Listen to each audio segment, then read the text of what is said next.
Alors, bonjour Geneviève. Tout d'abord, j'aimerais te remercier d'avoir accepté ma demande d'entrevue pour parler de ta situation en tant que femme sans enfant. Alors, tout d'abord, j'aimerais que tu te présentes pour les gens qui habitent en Europe, qui viennent voir le blog, que tu nous situes, nous dises brièvement qui tu es. Ben, je m'appelle Geneviève Brouillette, je suis une comédienne québécoise. Je fais du cinéma, de la télévision, surtout, de la comédie, du drame, ça dépend. Puis j'ai 43 ans maintenant et c'est ça, j'ai pas d'enfant. Est-ce que tu voudrais nous dire, nous expliquer un peu pourquoi tu n'as pas d'enfant? Ben, c'est sûr, là, tu le sais parce que je l'ai dit une fois en entrevue dans un magazine, mais c'est ça, j'ai essayé de faire... en fait, j'ai pas réussi à tomber enceinte naturellement, puis après ça, j'ai essayé de faire de la fécondation in vitro, de l'insémination, tout ça, puis ça n'a pas fonctionné. En fait, à un moment donné, j'ai arrêté. Peut-être que si je m'étais acharnée, ça aurait fini par fonctionner, mais moi, j'ai décidé que c'était trop difficile, puis que j'arrêtais. C'était difficile émotivement? Émotivement, puis physiquement, c'est vraiment... je pense que les gens, tant que t'as pas essayé ça, là, puis je le souhaite pas à personne, mais tant que t'as pas essayé, c'est très difficile de comprendre, tu sais, pourquoi c'est si difficile. C'est on s'injecte toutes sortes de substances dans le corps, en fait, nos hormones sont comme ça, à cause de ça, on est encore plus émotif que d'habitude. On est dans une espèce de truc très vulnérable. Puis même si notre conjoint est vraiment impliqué puis qu'il nous aide beaucoup, ça reste que c'est vraiment dans ton corps que ça se passe. Puis c'est toi qu'il faut qu'il se fasse les injections. Puis c'est toi qu'il faut que... Fait que, je sais pas, ça devient... moi, en tout cas, j'ai trouvé ça épuisant, et émotivement, et physiquement. Puis, à un moment donné, je me suis dit, il me semble que c'est pas supposé de se passer comme ça, là. Faire des enfants. T'sais, pour moi, ça... Je pense que je suis en train de tirer sur les fleurs pour essayer de les faire pousser. Ouais. Tu as essayé pendant combien de temps, si c'est pas trop indiscret? J'ai fait 3 inséminations, puis après ça, j'ai fait un cycle in vitro. Je devais en faire 3. J'avais payé pour 3 parce qu'à l'époque, c'était pas gratuit au Québec. Et puis, finalement, j'ai arrêté après. Quand ça a été le temps de recommencer, j'avais un tournage. Puis, quand je suis revenue de ce tournage-là, j'ai décidé que non. Il y a quand même des petites souris qui se promènent dans la maison. Non, c'est ça, j'ai décidé que non. Ça me décourageait trop l'idée de recommencer. Mais dis-moi, toi, si on retourne un petit peu en arrière, quand tu étais petite, est-ce que tu te voyais avoir des enfants? J'ai toujours pensé que j'en aurais. Ça m'a jamais effleuré l'esprit que j'aurais de la difficulté à en avoir. J'ai toujours été hyper parano en contraception. Tu sais, j'étais vraiment sûre qu'à la moindre petite goutte, ça allait y être. Et puis, j'ai rencontré mon conjoint sur le tard. Dans le fond, j'ai eu d'autres amoureux avant, mais avec qui j'envisageais pas de faire d'enfant. On aurait dit que je pensais que j'avais toute la vie pour faire ça. Puis j'ai rencontré mon conjoint quand j'avais 37 ans. Puis on a essayé tout de suite. Ben, au bout de 6 mois, on a essayé de faire des enfants. Puis là, on s'est rendu compte que ça allait être plus compliqué que prévu. Oui.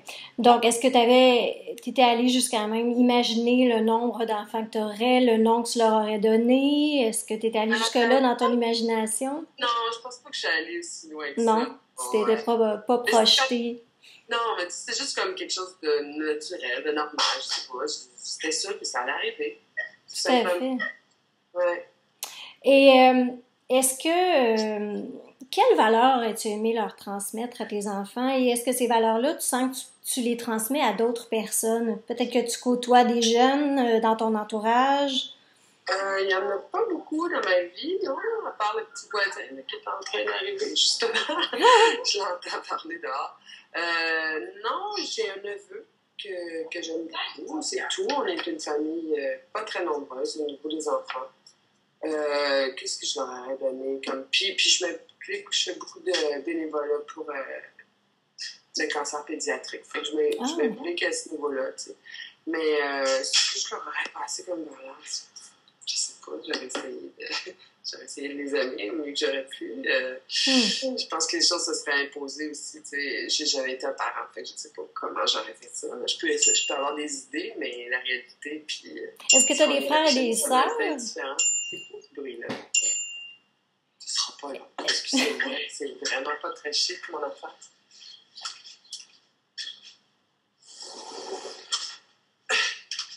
C'est drôle. C'est drôle, on parlait d'enfants, c'est le petit garçon dans l'autre.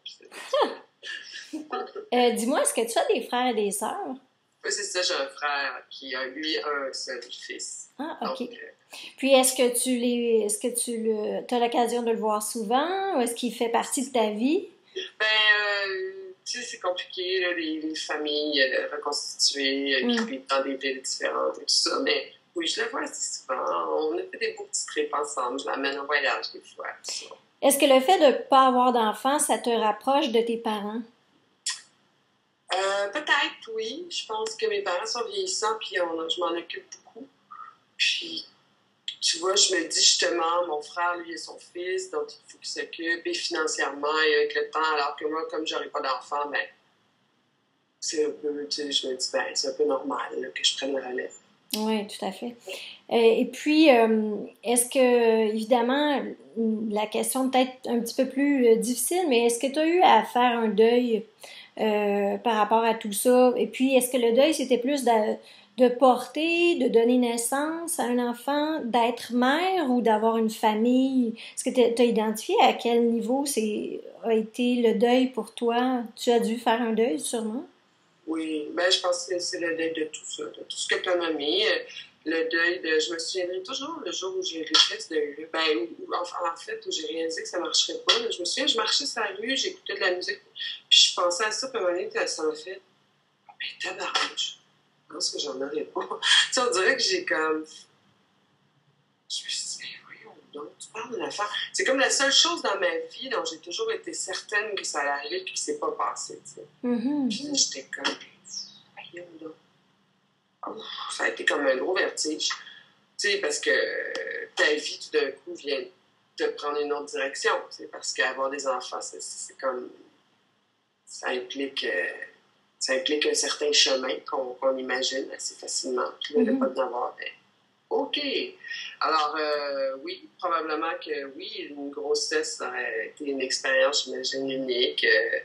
L'allaitement, la connexion profonde avec ton enfant, faire des petits devoirs, aller à l'école, tout ça. Là, c'est tous des moments où tu dis, mon Dieu, je ne raconterai pas d'histoire, le soir pour endormir, tout ça. On n'aura pas de famille.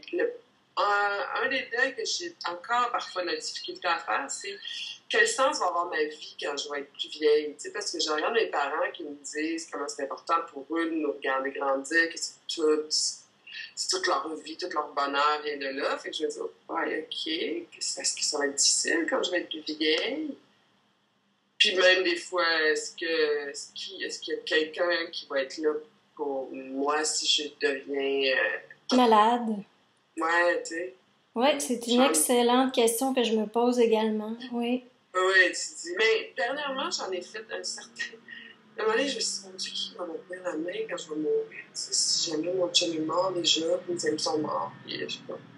Puis là, il y a de mes amis qui m'ont dit, mais ça va être le gentil préposé, jamais été haïtien, le bon monsieur, on va connecter avec. Puis ça va être lui, il va être là, il va te tenir la main, ça va être bien correct. Je me suis dit, ben oui, qu'est-ce qu'on peut savoir? Parce qu'il y en a plein qui ont des enfants et qui meurent seuls, pareil. T'sais. Tout à fait, c'est vrai.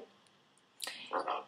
Est-ce que tu as eu à faire face à des préjugés face à ta situation? Ou est-ce que tu as entendu des commentaires qui te viennent en tête que les gens ont dit qui pouvaient être blessants pour toi, une femme qui n'a pas d'enfant? Ben, c'est sûr, il y en a plein. Il y a bien des silences aussi qui sont éloquents. C'est des... Ah ouais, vous n'avez pas d'enfant? Ah. T'es comme... Ben, non. Ça ne tente pas de te dire pourquoi, tu sais. Pas de tes affaires, mais oui. Mais qu'est-ce que j'ai pas entendu? Ben, j'avais l'impression à un moment donné qu'il y avait du monde qui trouvait que j'avais pas assez essayé. In vitro, parce que Céline, elle l'a fait 6 fois. puis qu'une autre, elle l'a fait, je sais pas combien de fois. Fait que c'est comme, je voulais pas vraiment, tu sais, puis je voulais pas assez. Puis des fois, je me dis qu'ils ont peut-être raison. C'est vrai, peut-être que j'aurais pu m'acharner plus, mais je sais pas. Il y a quelque chose là-dedans qui avait pas de sens pour moi à un moment donné. Est-ce que c'est lourd à porter le jugement des gens sur ta situation ou c'est quelque chose avec lequel tu es arrivé à bien vivre? Ouais, moi, dans ma vie, je m'arrête pas bien à ce que les gens pensent ou jugent. C'est pas la façon dont je vis ma vie. Mais oui, parfois ça arrive que c'est blessant. Ou si, tu sais, tu te permets pas trop de t'en mêler. Tu sais, quand tes amis te parlent de leurs affaires, tu peux pas savoir, toi t'en as pas. Fait que là, t'es là, ah ouais, c'est vrai. Je peux pas savoir, j'en ai pas. Bon, ben, écoute. Tu sais, l'amour d'une mère, il n'y a personne qui peut aimer comme une mère. Il y a personne qui était comme, ben, il me semble que je suis quand même un peu capable d'aimer, là, mais non, j'en ai pas. Tu sais, c'est ça, mais c'est correct aussi. Là, en fait, je suis plus dans une phase où je vais au restaurant, puis les enfants piquent des crises à côté de moi, puis je regarde mon chum, puis je fais, on est quand même bien, hein? Donc, tu es rendu à une étape où tu commences à voir les bons côtés. Oui. Donc, c'est ça, on n'a pas le choix. C'est sûr que, oui, des fois, on part en voyage sur un coup de tête ou on va souper au resto un mardi soir à une demi-heure d'avis, tu sais, puis on se dit, mon Dieu. Tu sais, souvent, on se dit, hey, ça, on pourrait tous pas faire ça. Tu sais, c'est sûr que c'est un peu des prix de consolation, là, mais oui, c'est clair. C'est clair qu'il y a des bons côtés. On peut être plus libre, on peut plus être égoïste, probablement. Puis, est-ce qu'il y a des femmes sans enfants qui sont tes inspirations ou tes modèles dans ton entourage? Oui, j'ai plein d'amis qui n'ont pas d'enfants. Ah oui? Oui, qui sont mettons, dans la cinquantaine et qui n'ont pas d'enfants. Sauf que la différence avec moi, c'est que c'est toutes des femmes qui n'en voulaient pas. Ah! Qui n'en ont jamais voulu. Puis c'était bien assumé. Donc, puis qui font des très belles vies. Puis que justement, comme me disait une de mes amies, tu sais, c'est vraiment pas une obligation de se reproduire. Là. C'est pas comme si la Terre elle manquait d'humains. Puis j'ai fait, ben raison. Tu sais, c'est pas... c'est ça. Alors, c'est du monde qui font des très belles vies. Franchement, je dois dire qu'il y en a pas il y en a pas qui ont l'air d'avoir un gros manque là, terrible. Donc, tu en connais très peu dans ta situation. Donc, qui ne peut pas faire d'enfant par circonstance de la vie. Non, j'en connais pas beaucoup. Non, effectivement. C'est une des raisons pourquoi j'ai créé le blog, parce que j'en connaissais très peu et je me disais que tout le monde devait vivre ça un peu d'une manière isolée. Oui. Et je désirais, en fait, créer des ponts entre les femmes qui n'avaient pas d'enfants, par choix, mais aussi par circonstance de la vie, parce que je trouve que finalement, on vit une sorte d'isolement un peu dans notre situation. Ah, oui, c'est ça. C'est une société où c'est très, très, très valorisé d'être des parents. Puis effectivement, c'est un travail qui demande beaucoup, je veux dire, c'est une charge énorme là, d'être responsable d'enfants. Puis je le vois, tu sais, je le reconnais, là, comment... mais c'est ça, c'est pas obligé. C'est vraiment pas obligé de s'en produire. Et ça, c'est une autre affaire aussi qui m'a vraiment... Quand tu parles de choses qui m'ont blessée ou qui m'ont... et qui continuent à me taper profondément sur les nerfs, c'est tout le monde qui fait « Ah ouais, peut-être quand même avoir un enfant, mais peut-être pas. » C'est vraiment... C'est un réflexe, je crois. Je crois que les gens tentent, en fait, de trouver une solution au problème, de le régler rapidement pour ne pas, peut-être, ressentir la souffrance de l'autre. Peut-être, tout à fait. Puis c'est vrai que, tu sais, sur le coup, c'est comme, mais oui, il y a tellement d'enfants qui sont orphelins, pourquoi toi, tu sais... Et pourquoi tu adoptes pas, toi? Je vais te le demander. Écoute, c'est parce que, ben, il y a des questions pratiques, parce que j'avais comme 41 là, quand on a décidé de tout arrêter. Ouais, j'étais à la fin de mes 40 ans. On n'est pas mariés, mon chum et moi. Fait que là, c'est ça. Un, c'est que je pense que c'est quand même un délai de plusieurs années aujourd'hui avant de pouvoir adopter. Je connais des gens qui ont adopté. C'est vraiment difficile. Ah oui? C'est difficile d'attendre que ça marche pas, que ça marche, c'est comme pire que le in vitro, là. Et des fois, le bébé arrive, puis c'est très, très difficile de créer une connexion, tout ça. Tu sais, il y en a avec qui ça va bien, mais il y en a qui sont multi-traumatisés, qui sont tout ça. Et là, c'est ça. Donc, avec mon chum, à un moment donné, il m'a dit, là, Geneviève, là, le temps qu'on fasse les démarches, c'est comme, on va avoir à peu près 45-46, là, le téléphone va sonner, là. Puis là, ils vont nous dire, voici, votre enfant s'en vient. Puis là, nous autres, on est 2 grands ados attardés, qu'on n'a jamais eu d'enfant, on n'a pas de réseau, on connaît rien là-dedans. Là, on va être super bons, nous autres, là-dedans, avec l'enfant polytraumatisé, tout fucké, là, puis on va faire ça, puis on va... Tu sais, je sais pas, on a tellement de temps à se trouver, on a tellement de belles vies. On veut-tu risquer que ça devienne un petit peu cauchemardesque, toute cette histoire-là, tu sais? C'est très égoïste, là, comme décision. Mais c'est ça. Sérieusement, si ça avait pris 9 mois comme une grossesse, c'est sûr qu'on aurait adopté. Tu sais, si on avait dit, là, à moins de 41 ans, là, go, c'est sûr que dans l'année, on l'aurait fait. Et que l'enfant te ressemble pas pour toi, c'était pas un problème, soit d'une autre origine, c'était pas problématique? Non, c'est vraiment pas un problème. La seule chose, c'était plus... tu sais, on le sait, là, comment est-ce qu'il faut que tu manges bien pendant ta grossesse. Oui. Ça, là. Tu sais, c'était plus ça, moi, qui me faisait peur. Ben, tu sais, ton enfant aussi peut être malade. Tu sais, c'est pas tant la maladie physique comme... C'est ça, des carences émotives et tellement grande à combler que moi qui connais rien là-dedans, je me serais plongée là-dedans, là, puis j'aurais lu 150 000 livres, puis j'aurais tout essayé de comprendre, là, mais tu sais, je savais pas si j'étais la mieux équipée pour relever ce genre de défi-là, tu sais. Alors, en terminant, dans le fond, j'aimerais que tu me dises dans quoi tu sens que tu t'accomplis en tant que femme dans ta vie. Donc, comme ton rôle n'est pas le rôle d'une mère, quel est le rôle que tu joues, les rôles que tu joues dans ta vie? Mais si c'est ça, c'est une autre chose qui m'a fait, peut-être qui m'a aidé à faire le deuil, c'est que je suis extrêmement comblée par mon travail, entre autres. C'est pas comme si j'avais une vie où il y a un immense trou, tu sais. Il y en a pas. Il aurait même fallu que je laisse tomber des choses pour pouvoir devenir mère, tu sais. Mm-hmm.